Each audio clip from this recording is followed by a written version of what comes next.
Yang lain ada?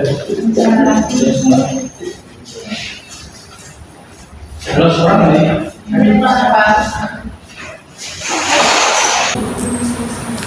Oke, kita mulai ya. Bismillahirrahmanirrahim. Assalamualaikum warahmatullahi wabarakatuh. Waalaikumsalam warahmatullahi wabarakatuh. Selamat sore. Alhamdulillah ya, segala puji bagi Allah, pada hari ini kita bisa hadir dalam pertemuan sudah yang keempat kalau nggak salah ya. Anggi mana Anggi? Iya. Oke. Budiman?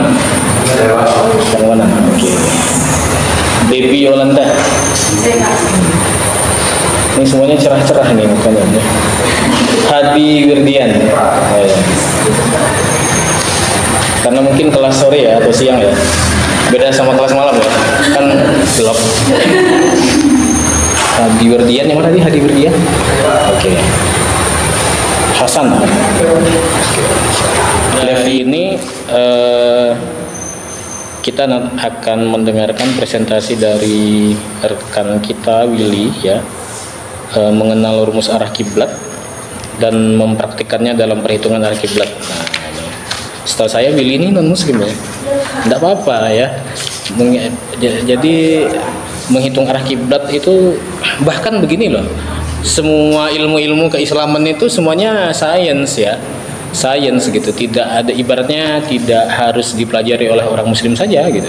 Kalau orang non muslim dia memperdalam Islam, justru dia lebih pintar loh daripada orang Islam ya. Seperti halnya Snokhogrounch itu kan orang Belanda ya, dia mempelajari Islam malah dia bisa belajar tafsir ya. Orang-orang malah belajar tafsir sama dia ya. Nah, jadi begitu ya. Baik, selamat sore semuanya. Perkenalkan, saya Willy dari kelompok kedua Satunya Ilmu Falak dengan judul makalah yaitu mengenal rumus arah kiblat dan mempraktikannya dalam perhitungan arah kiblat. Bahasa ilmu falak yang dipelajari dalam Islam mempraktikannya dalam pelaksanaan ibadah sehingga oleh segitiga bola. Bola adalah segitiga yang dibentuk oleh 3 lingkaran besar atau lingkaran yang pusatnya sama dengan pusat bola pada permukaan bola. Beberapa bolanya bisa teman-teman. Oke, Saudara Willy ya sudah presentasikan makalahnya ya, terima kasih. Ya walaupun mungkin ya nanti akan ada beberapa koreksi ya dan perbaikan ya. Respon teman-temannya dulu. Bagaimana atau mungkin begini, apakah teman-teman bisa memahami atau ya sangat paham, kurang paham atau bagaimana gitu ya. Dan apa problemnya kira-kira ya, karena di RPS kita sudah ada target-targetnya tuh, kira-kira tercapai nggak yang disampaikan oleh Willy. Oke, silahkan dulu siapa yang ingin memberikan respon, tanggapan, atau masukan.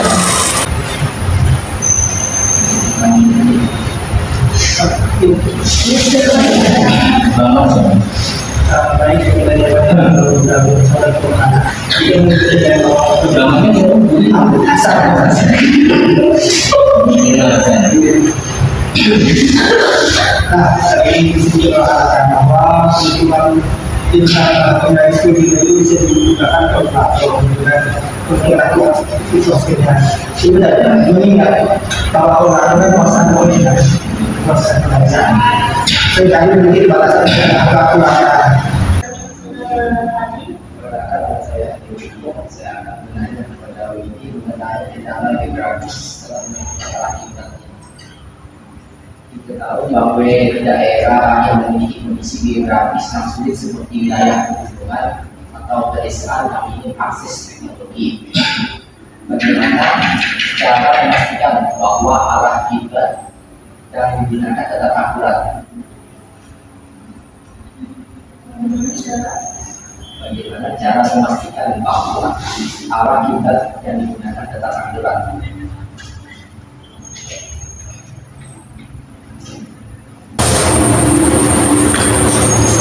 Oke, silahkan Willy responnya.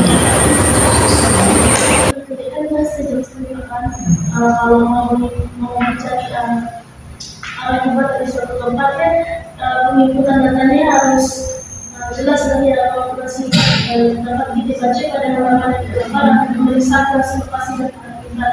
Itu sangat penting agar dalam produk UPR lebih maksimal lebih baik. Untuk menangani kesalahan kalkulator, yang pertama gunakan aplikasi khusus. Aplikasi khusus mengatur alkitab biasanya dirancang dengan algoritma yang diatur dalam mempertimbangkan faktor yang mempengaruhi perhitungan. Yang kedua, verifikasi hasil. Selalu verifikasi hasil perhitungan dan menggunakan beberapa metode. Oke ya. Apa yang ditanyakan oleh Saudara Hasan dan Saudara Hadi tadi sudah dijawab dan sudah direspon. Kita juga sepakat lah ya, sudah bisa diambil intisarinya. Ya kesalahan-kesalahan itu pasti ya, namanya juga teknologi kan, kita juga bergantung pada sinyal ya. Nah semakin makanya tadi memang betul ya, di tempat-tempat tertentu, bahkan di tempat-tempat seperti ini nih kan banyak kursi, banyak besi-besi di bawah ya, betul itu mempengaruhi sensor tadi ya, karena kompas ya, ya, karena kan juga nanti kita lihat ya, menghitung ya, misalkan di Sambas ini bagaimana, nah ya di Sambas ini bagaimana, sebenarnya ini kesempatan Willy ini sebenarnya ya untuk memberikan contoh ya. Bagaimana Willy? Apa bisa? Misalkan dengan rumus yang ada ini, apakah bisa mensimulasikan gitu ya? Ini loh hasil arah kiblat tuh berapa derajat dari Sambas, misalnya dari kampus ini misalkan. Ada yang bisa? Mungkin pertama tuh Willy sebagai pemakalah nih.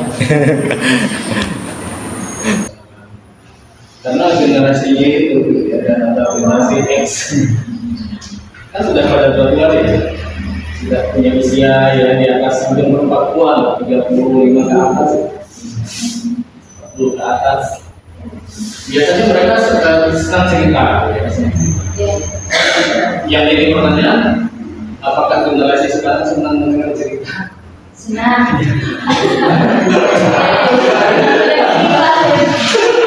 Ya, jadi ya harapan saya apa yang saya sampaikan ya dimaklumi saja ini.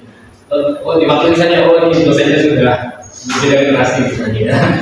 Begitu juga dengan kami sebenarnya ya, kalau anak muda itu kurang perhatikan gitu ya, memang Dibuka halaman 78 ya, buku ini ya. Nah, saya akan coba gambarkan kembali bagaimana kita mudah memahami ya langkah-langkah dalam menghitung arah kiblat. Pertama, kita harus tahu dulu konsepnya ya. Nah, bagaimana di buku ya, bahwa pada bola dunia ini ada 3 titik utama yang harus kita perhitungkan di dalam perhitungan arah kiblat. Yang pertama adalah yang pastinya adalah titik Ka'bah itu sendiri ya. Ini ya. Oke, yang kedua ini misalnya disebutkan dengan A ya. Kemudian ada titik cita markas maksudnya. Di mana? Nah, di sini perlu kita pahami ini. Di mana A itu adalah ini kan lingkaran besar yang melalui, misalkan ini Sambas gitu ya. Ini Sambas kita, maksudnya ya, kita Sambas kota kita. Berarti besar sudut lingkaran A ini adalah 90 dikurang 90 derajat dikurang lintang dari Sambas atau tempat. Nah ini perhatikan simbolnya. Oke. Yang kedua B warna B ini kan B ini lingkaran besar yang melalui Ka'bah ya tadi ya. Ini ada Ka'bah ya. Oke, ini bukan si 4 kubus tadi ya. Nah, di mana B kecil ini adalah 90 derajat dikurang bintang dari Ka'bah. Nah, sedangkan C besar ini adalah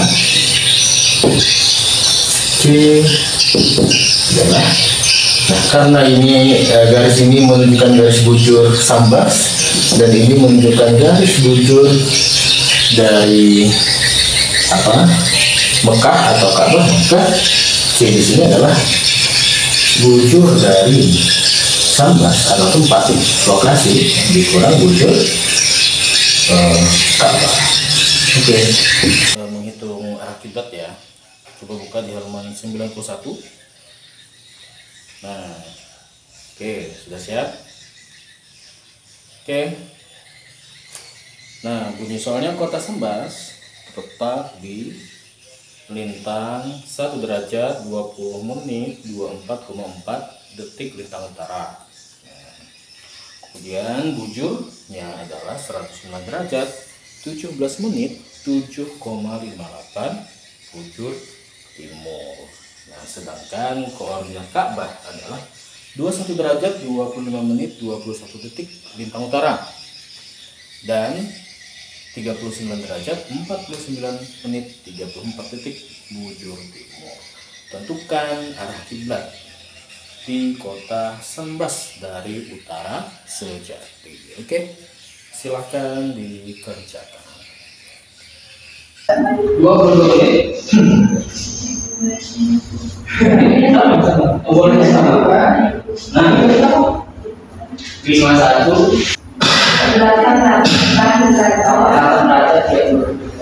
Oke, coba dituliskan sekalian ya, yang di bawah.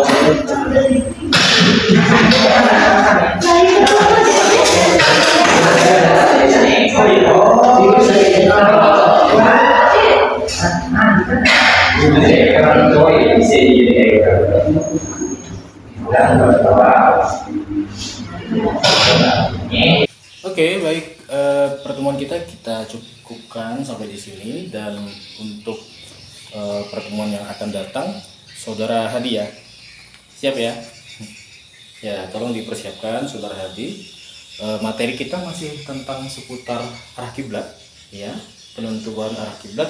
Akan tetapi kita akan menentukan secara spesifik lagi sehingga mendapatkan garis kiblatnya kemana, ya. Dan tolong ya minggu depan dipersiapkan membawa salah satunya penggaris ya, jangan lupa. Kemudian karton ya. Kemudian kartonnya enggak keras, kemudian gunting jangan lupa ya. Nah, dan saya ingatkan lagi untuk tugas proyek kita adalah mengukur arah kiblat di sebuah rumah, sebuah gedung atau public area yang lain ya, yang nanti akan mempertajam pemahaman saudara-saudara sekalian ya dalam penentuan arah kiblat. Oke ya, kita cukupkan sekian.